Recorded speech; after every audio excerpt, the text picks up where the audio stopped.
Good morning, students. Welcome in my YouTube classes. I am Rahul Gupta, science expert. Let's start chapter 14, environmental chemistry, class 11, video first.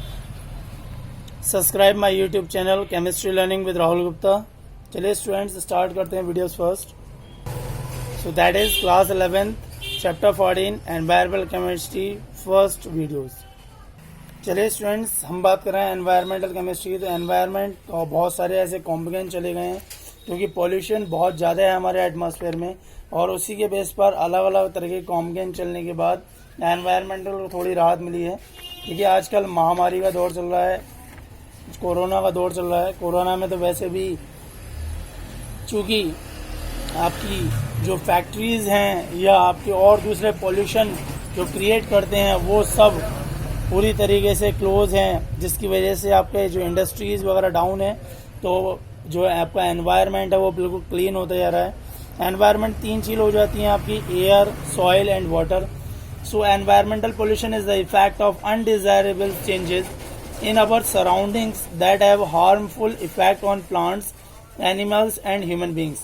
A substance which causes pollution is known as pollutant, and pollutant can be solid, liquid or gaseous substance present in greater concentration than in natural abundance and are produced due to human activities and due to natural happenings.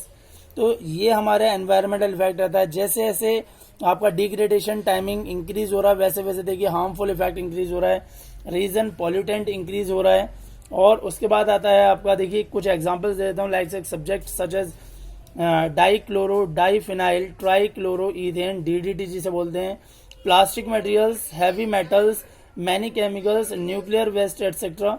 यदि ये एक बार environment में release हो जाते हैं तो फिर उससे क्या है, आपका जो है ये नेचुरल में डिग्रेड नहीं होते, जिसकी वजह से हार्मफुल इफेक्ट डालते हैं लिविंग ऑर्गेनिज्म पर. ठीक है स्टूडेंट्स, ये किस तरीके से एनवायरनमेंट कंटिन्यूसली बढ़ रहा है, लगातार बढ़ रहा है. अब बात करते हैं नेक्स्ट एटमॉस्फेरिक पोल्यूशन की. The atmosphere that surrounds the earth is not of the same thickness at all Heights. There are concentric layers of air or regions and each layer has different density. The lowest region of atmosphere in which the human being along with other organisms live is called troposphere. It extends up to height of 10 km from sea level. Above the troposphere between 10 to 50 km above sea level lies stratosphere. Troposphere is a turbulent like global warming को आप देख सकते हैं. ये global warming से हो रहा है, हमारी अर्थ जो है वो बहुत तेजी से रिफ्लेक्टेड होती चली जा रही है. ये किस तरीके से यहाँ पर आपका इफेक्ट हो रहा है बिल्डिंग्स वगैरह पर, और उससे एसिडिक रेन होती है, गैसेस पॉल्यूटेंट्स क्रिएट हो जाते हैं, और कहते हैं हमारी अर्थ का टेम्परेचर कंटिन्यूसली इंक्रीज होगा. So troposphere is a turbulent dusty zone containing air, much water vapour and clouds. That is the region of strong air movement and cloud formation. The stratosphere, on the other hand, contains dinitrogen, dioxin, ozone, little water vapor, etc. तो ये हमारे जो atmosphere से directly जुड़ा हुआ है. Atmospheric pollution is generally studies at tropospheric and stratospheric pollution. The presence of ozone in the stratosphere prevents about 99.5% of the sun's harmful ultraviolet radiation from reaching the earth's surface and thereby protecting human and other animal from its effect. ठीक है students, देखिए troposphere में हम रहते हैं, और troposphere में ये आपके पॉल्यूटेंट्स हैं, गैसेस में oxides of sulphur, nitrogen, carbon, hydrocarbon, और पार्टिकुलेट्स में डस्ट, मिस्ट और स्मोक. ये कुछ हमारे पॉल्यूटेंट्स हैं. ठीक है स्टूडेंट्स, उसके बाद आता है tropospheric pollution. Dear students, you know very well, tropospheric pollutions occur due to the presence of undesirable solids or gaseous particles in the air. और उसका सबसे बड़ा रीजन क्या है, गैसेस एयर पॉल्यूटेंट, जिसमें oxide of sulphur, nitrogen, carbon, hydrocarbon और sulphides, ozone और other oxidants. इसके अलावा पार्टिकुलर्स पॉल्यूटेंट जैसे डस्ट, मिस्ट, फ्यूम्स, स्मोक, ये सब अपने आप में कैसे हैं, पॉल्यूटेंट्स हैं. ठीक है, अब गैसेस पार्टिकल्स की बात करें तो आपको पता है कि हमारे यहाँ पर सल्फर प्रोड्यूस करता है. सल्फर क्या है, फॉसल फ्यूल से बर्न होता है. Most common species of sulphur dioxide is a gas that is poisonous to animals and plants. It has been reported that even a low concentration of sulphur dioxide cause respiratory diseases like asthma, bronchitis, emphysema in human beings. और sulphur dioxide का ही reason है जिससे हमारी eyes में इरिएशन यानी जलन होने लगती है, हमारे resulting in tears and redness, आंखों में जलन, लालपन, सूजन सी आ जाती है, और बहुत सारे ऐसे वजह हैं जिसकी वजह से सल्फर डाइऑक्साइड रिलीज होता है। ऑक्सीजन से रिएक्शन करके सल्फर ट्राइऑक्साइड में कन्वर्ट हो गया, और सल्फर ट्राइऑक्साइड ऑक्सीजन से रिएक्शन करके फिर दोबारा से वाटर के साथ रिएक्शन करके सल्फ्यूरिक एसिड में कन्वर्ट हो जाती है। ये अपने आप में एक रिएक्शन भी है, ठीक है। तो देखिए हाई टेम्परेचर क्या कर रहा है, वहां पर नाइट्रोजन डाइऑक्साइड इवॉल्व कर रहा है। बहुत ही इंपॉर्टेंट टर्म है क्योंकि नाइट्रोजन भी ऑक्सीजन से आसानी से रिएक्शन कर लेती है, नाइट्रिक ऑक्साइड बना लेती है, फिर नाइट्रोजन डाइऑक्साइड बन जाता है। नाइट्रोजन डाइऑक्साइड जो है वो हमारे ट्रैफिक से रिलीज होता है और बहुत ही इंपॉर्टेंट है, ये समझ लीजिए। ये डैमेज करता है लीव्स ऑफ प्लांट्स को, रिटार्डेड करता है रेट ऑफ फोटोसिंथेसिस को, और lung irritant like acute respiratory disease in children. It is toxic to living tissues also. Nitrogen dioxide is also harmful to various textile fibres and metals. इसके बाद हमारा आता है हाइड्रोकार्बन। देख रहे हैं आप किस तरीके डिसीज हो जाती हैं, प्लांट्स वगैरह का जो है बहुत प्रॉब्लम हो जाती है। Hydrocarbon are compose of hydro and carbon, hydrogen and carbon only are the compound by incomplete combustion. जब इनके इनकम्प्लीट कंबस्शन होता है फ्यूल का ऑटोमोबाइल्स में, तब आपके हाइड्रोकार्बन रिलीज होते हैं। These are carcinogenic, they cause cancer, they harmful plants by causing ageing, breakdown of tissues and shedding of leaves, flowers and twigs also। तो ये देखिए किस तरीके से हमारे पर इफेक्ट करते हैं। बहुत ही इंपॉर्टेंट चीज है यहाँ पर आपको ये समझना कि कैसे पोल्यूशन जो है हमारी बॉडी को पूरी तरीके से बेकार कर रहा है, टिश्यूज को वर्न होने नहीं दे रहा है। तो उसके बाद आता है आपका ऑक्साइड ऑफ कार्बन, ठीक है स्टूडेंट्स।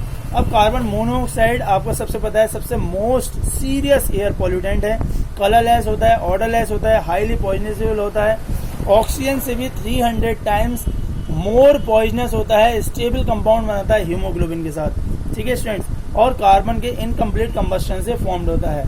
एयर में जब ऑटोमोबाइल एग्जिस्ट करते हैं कार्बन को, तो वो ऑक्सीजन के साथ रिएक्शन कर लेता है।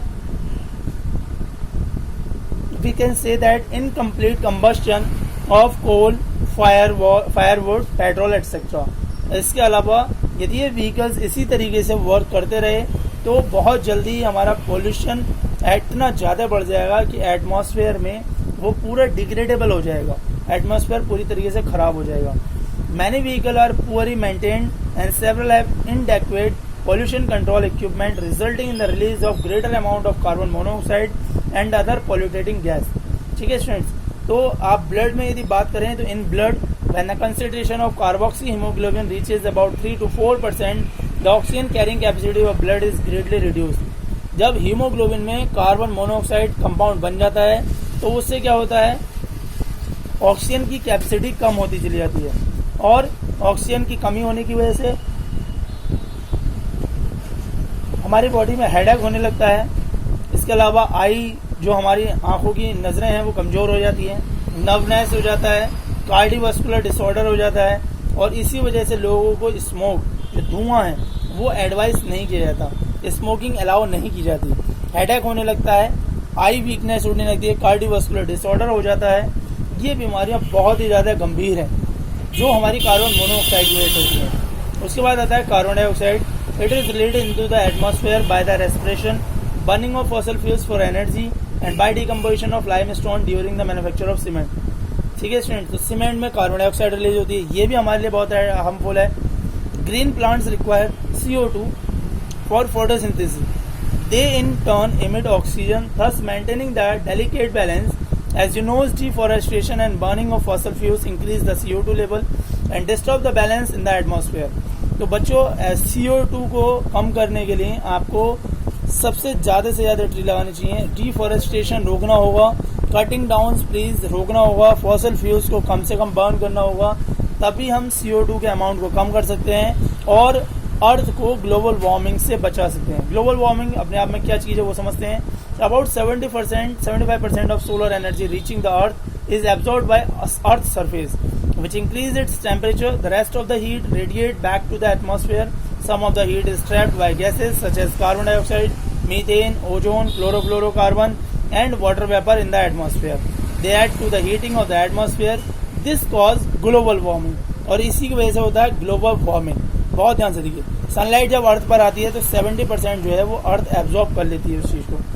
सो यदि हम बात करें तो warm inside atmosphere trap the sun's heat near the earth surface and keep it warm. This is called natural green house effect because it maintain the temperature and makes the earth perfect for life. In a green houses solar radiation pass through the transparent glasses and heat up the soil and the plant. The warm soil and plant emit infrared radiation since glass is occupied to infrared radiation. Thermal reason. It partly reflect and partly absorb these radiation. और इस mechanism से क्या होता है, जो हमारी सन से आने वाली एनर्जी होती है उसे हम एब्जॉर्ब करके रखते हैं। दिख रहा है स्टूडेंट्स आपको ग्रीन हाउसेज इफेक्ट में?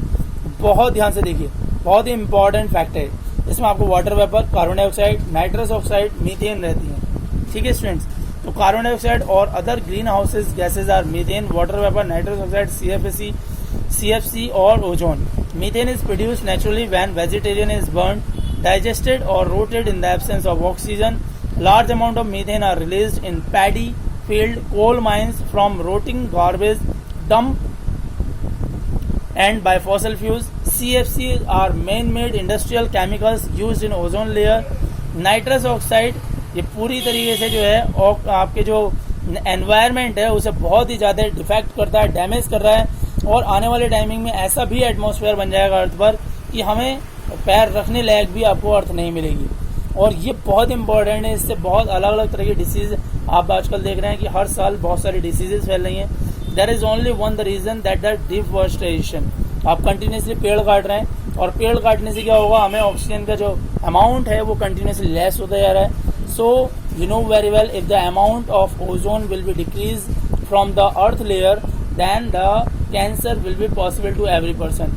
और इसका सबसे बड़ा रीजन यही है कि हम डिफॉरेस्टेशन कर रहे हैं continuously. So you can check that. उसके बाद बात करते हैं एसिड रेन की। सो एसिड रेन आपको पता है स्टूडेंट, जब हमारा वाटर वेपर जो है, normally rain water has a pH of 5.6 due to the presence of H+ ion formed by the reaction of rain water with carbon dioxide present in the atmosphere. When the pH value of rain water droplets below 5.5, it is called acid rain. जब acid का amount water में बढ़ जाता है, उसकी pH value 5.6 से कम हो जाती है, तो उसे बोलते हैं हम rain, acid rain. It refers to the ways in which acid from the atmosphere is deposited on the Earth's surface. Oxides of nitrogen and sulfur, which are acidic in nature, can be blown by wind along with solid particles in the atmosphere and finally settle down either on the ground as dry decomposition or in water, fog and snow as wet decomposition. Acid rain is a byproduct of a variety of human activities that emit the oxides of sulfur and nitrogen in the atmosphere. ठीक है student, sulphur dioxide और जो आपके वो हैं उससे। अब बात करते हैं पार्टिकुलेट पॉडुलेंट। दो टाइप के होते हैं, विएबल, नॉन विएबल। तो देखिए नॉन विएबल या विएबल की बात करते हैं। These are the minute solid particles or liquid droplets in air. These are present in the vehicle emissions, smoke particles from fire, dust particles and ash from industries. ठीक है स्टूडेंट्स, दो टाइप के बताया मैंने आपको। विएबल पार्टिकल्स कौन कौन से होते हैं, जैसे कि बैक्टीरिया, फंगस, माउल्ड्स, ठीक है, एल्गेज। ये जो होते हैं आपके मिनट लिविंग ऑर्गेनिज्म होते हैं और dispersed in atmosphere.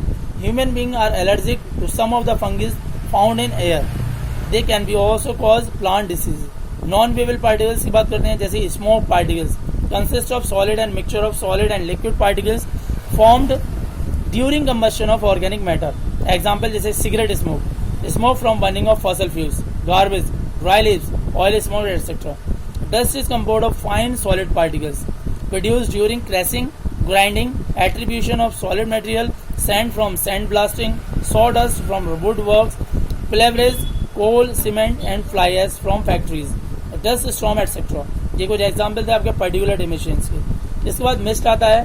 Mist are produced by the particles of spray liquid और by condensation of vapours in the air, like sulphuric acid mist है, and herbicides and insecticides that miss their targets and travel through air and from mist. उसके बाद आता है fumes. तो fumes की बात करें, फ्यूम जनरली जो ऑब्टेन्ड होता है condensation of vapours during sublimation, distillation, boiling and several other chemical reaction, generally organic solvents, metal and metallic oxides from fume particles. आपको यहाँ पर ये समझना चाहिए कहाँ से है। ठीक है। मिस्ट जो आ रहा है आपका, सल्फ्यूरिक जब हम छिड़काव करते हैं फसलों पर तो वो वाटर में वो आपका एटमॉस्फेयर में प्रेजेंट हो जाता है। फ्यूम्स हमारा इस तरीके से सब्लिमेशन, डिस्टिलेशन, बॉइलिंग प्रोसेस से रिलीज होता है, जिसमें आपके मेटल और मेटेलिक ऑक्साइड मिले होते हैं। So the effect of particular pollutants are largely dependent on the particle size. Airborne particles such as dust, fume, mist, etc. are damaged for human health. Particulate pollutants bigger than 5 microns are likely to lodged in the nasal passages, whereas particles of about 1.0 micron enter into lungs easily. बहुत easy से हमारे lungs में चले जाते हैं और ये continuously हमारे लंग्स को खराब करते रहते हैं। देख रहा होगा आपको जैसे ही leads used to a major air pollutant emitted by vehicles. Leaded petrol used to be the premier source of the airborne lead emitter in Indian cities. This problem has now been overcome by using unleaded petrol in most of the cities in India. Lead infers with the development and maturation of the red blood cell. उसके बाद next आता है smoke. Smoke क्या चीज होती है देख लीजिए. It is derived from smoke and fog. This is the most common example of air pollution that occurs in many cities throughout the world. दो टाइप के रहते हैं. एक classical smoke occurs in cool humid climate. It is a mixture of smoke, fog and sulfur dioxide. It is a reducing mixture, so it is called reducing smoke. दूसरा आता है आपका photochemical smoke. Occurs in warm, dry and sunny climate.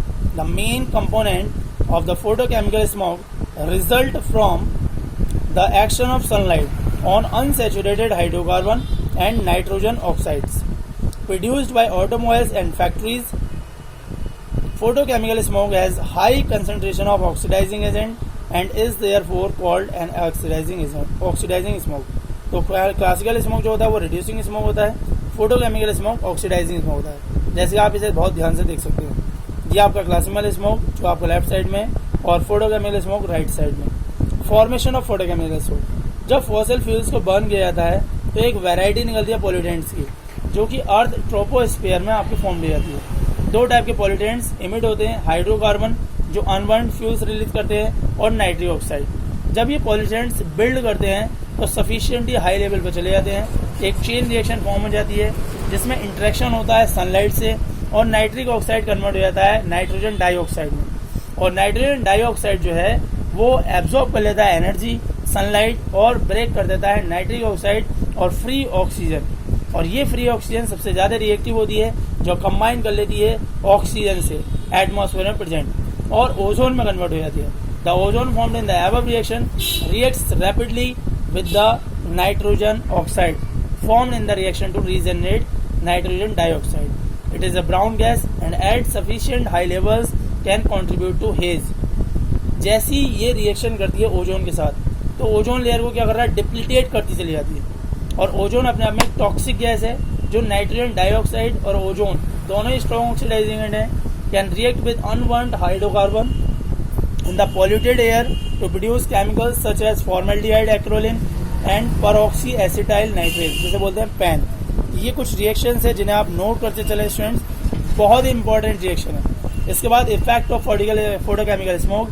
The common component of photochemical smoke are ozone, nitric acid, acrolein, formaldehyde, peroxy acetyl nitrate, pan. Photochemical smoke cause serious health problems. Ozone and pan acts as powerful eye irritant.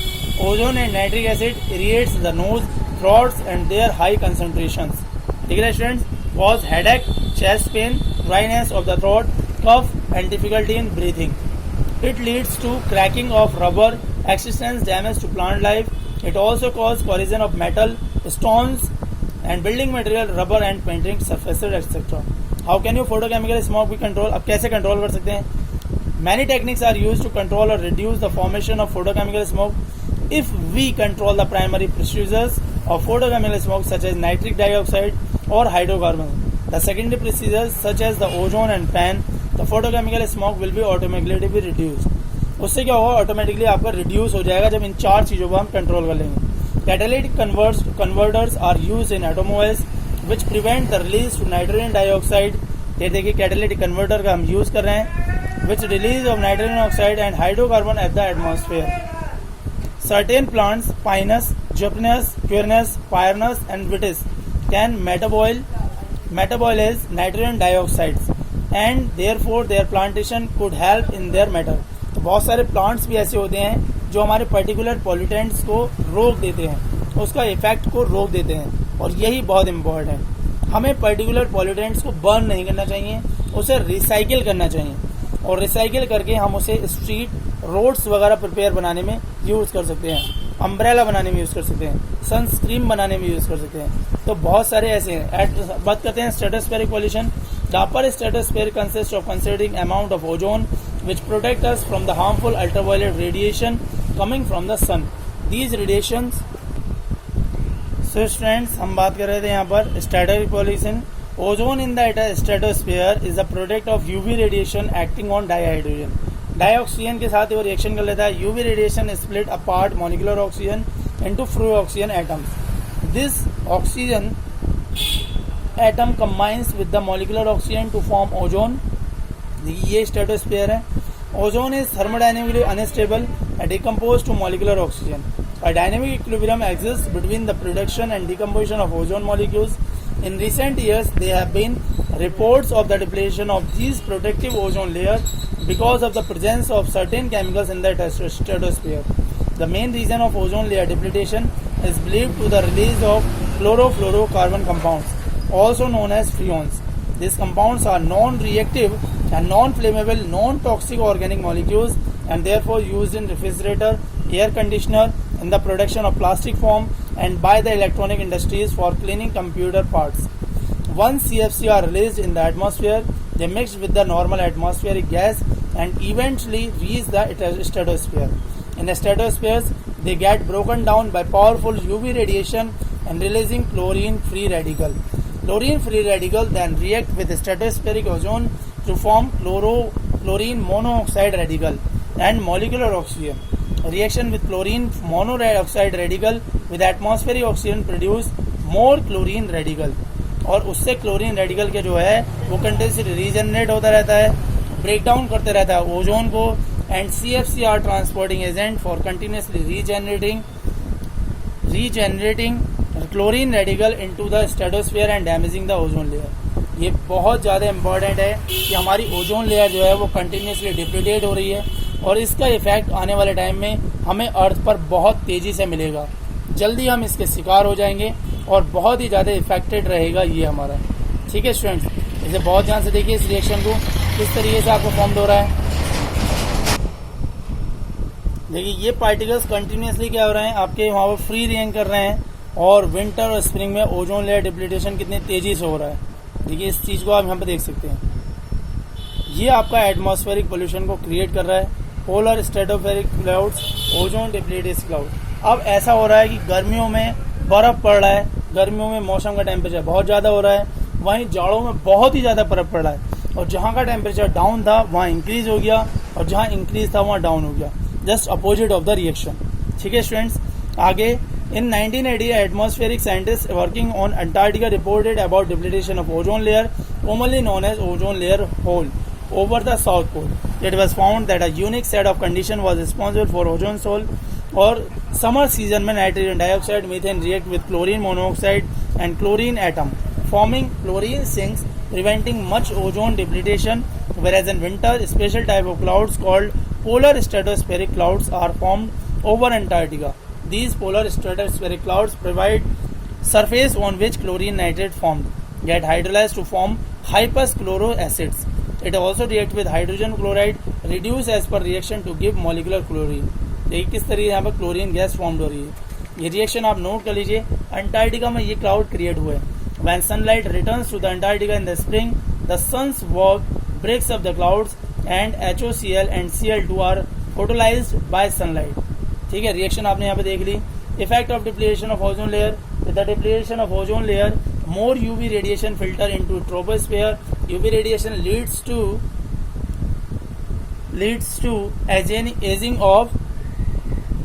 aging of skin, cataract, radiation,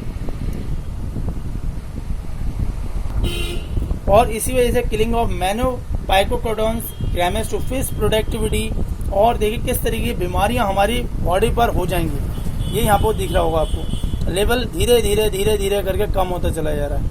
और plants की जो growth power है वो भी decrease होती चली जा रही है। Stomata of the leaves and decrease the moisture content of the soil, increase the UV radiation, damage paints and fibers causing to the fade faster. Clear students, ये बहुत ही इंपॉर्टेंट है ओजोन लेयर का defect. UV radiation से देखिए paint पर किस तरीके से इफेक्ट पड़ रहा है, आपका डैमेज हो जाएगा, फाइबर्स भी डैमेज हो जाएगा। अब हमें अर्थ को बचाने की जरूरत है, ट्रीज को ज्यादा से ज्यादा लगाने की जरूरत है ताकि ओजोन लेयर डिप्लीशन रुक सके, क्योंकि उसे रुकने में बहुत लंबा एक लॉन्ग टाइम बहुत जाकर निकल जाएगा, तो उसके बाद देर होने के बाद हम दोबारा नहीं कर पाए। सो स्टूडेंट्स, हमें यहाँ पर समझना चाहिए कि ये कितना इम्पोर्टेंट है कि हमें ओजोन लेयर डिप्लीशन रोकना है। यदि हम इसे आज नहीं रोक पाए तो आने वाली हमारी जनरेशन बहुत ज़्यादा ग्रीन हाउस इफेक्ट और दूसरी ग्लोबल वार्मिंग जैसी समस्याओं से जूझ रही होंगी और ये बहुत ही ज़्यादा हमारे लिए इफेक्टेड रहेगा। चलिए स्टूडेंट्स, इस वीडियो को यहीं फिनिश करते हैं। Okay students, thanks for watching this video. Stay at home, be safe, enjoy family. Good bye students. यहाँ पर आपकी वीडियो 1 पूरी हुई, इसके बाद एक वीडियो और मिलेगी। Good bye.